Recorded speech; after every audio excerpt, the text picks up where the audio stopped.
Tsunami लहरों के बनने की कई वजह हो सकती हैं, पर आमतौर पर यह किसी भूकंप की वजह से ही उत्पन्न होती हैं। इसके अलावा समुद्र किनारे या समुद्र के तल पर जमीन धंसने, ज्वालामुखी फटने या अंतरिक्ष से किसी बड़ी उल्का के समुद्री क्षेत्र में गिरने से भी सुनामी का निर्माण होता है। इसके अलावा कभी कभी बहुत बड़े चक्रवात से भी सुनामी आ सकती है।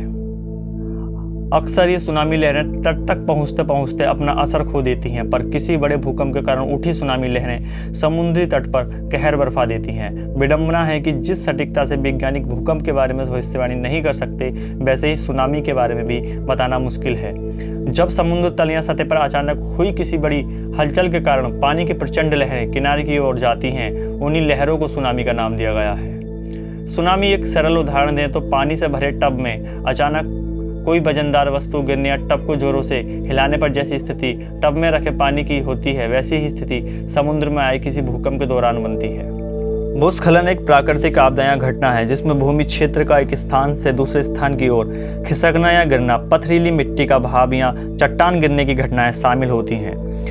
भूस्खलन से जनधन दोनों की हानि होती है, जिसकी औसत गति 260 फीट प्रति सेकंड होती है। भूस्खलन, गुरुत्वाकर्षण बल, नदियों द्वारा किए जाने वाला कटाव, वनों की कटाई, गलत कृषि प्रणाली आदि कारणों से होता है, जिससे मानव व अन्य सभी जीवों को भारी नुकसान होने की संभावनाएं रहती हैं। जिन चट्टानों में खनिज पदार्थ की मात्रा अधिक पाई जाती है, उन चट्टानों में अक्षय अपरदन की क्रिया अधिक अपनाई जाती है।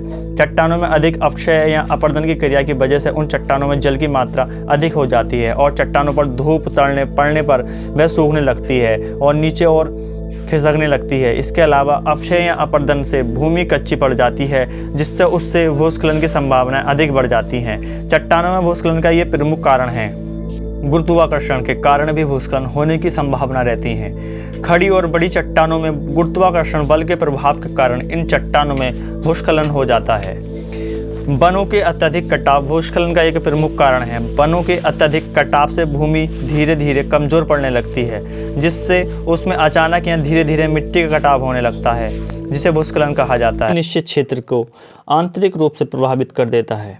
यह विवर्तनिकी बलों के साथ जुड़ा होता है। भूकंप भूस्खलन का कारण है। तूफान आने के कारण वायुमंडल में हवा की गति जब सामान्य से अधिक हो जाती है तो इस स्थिति को तूफान कहते हैं। कई लोग तूफान और आंधी को एक ही समझते हैं, लेकिन तूफान एवं आंधी एक जैसी नहीं होती हैं। इनमें काफ़ी भिन्नता होती है। आंधी का तूफान की तरह कोई केंद्र नहीं होता। हल्की फुल्की बूंदाबांदी, बादलों की गड़गड़ाहट और बिजली की चमक के साथ चलने वाली तेज गर्म हवाओं को आंधी कहते हैं, जबकि तूफान तेज हवा और बारिश के साथ गोल गोल घूमता हुआ काफ़ी बड़े इलाके में फैल जाता है और इसे बवंडर कहते हैं और समुद्र के आसपास कई सौ और कभी कभी 1000 किलोमीटर तक नुकसान पहुंचाता है।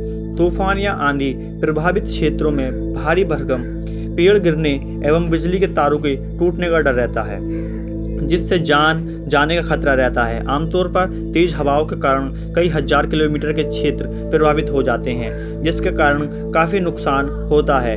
कई बार तूफान इतने भयावह रूप ले लेते हैं कि इससे बचना बहुत मुश्किल हो जाता है। समुद्र से उठने वाले तूफान को चक्रवात तूफान कहा जाता है, जिसमें हवा एवं पानी दोनों ही होते हैं। बाढ़ एक प्राकृतिक आपदा है जिसके कई कारण हो सकते हैं। अत्यधिक बारिश, बादल का फटना, बांध का टूटना, सुनामी व भूकंप आना तथा पहाड़ी क्षेत्र में असामान्य बारिश होना, यही सब बाढ़ आने के लक्षण होते हैं।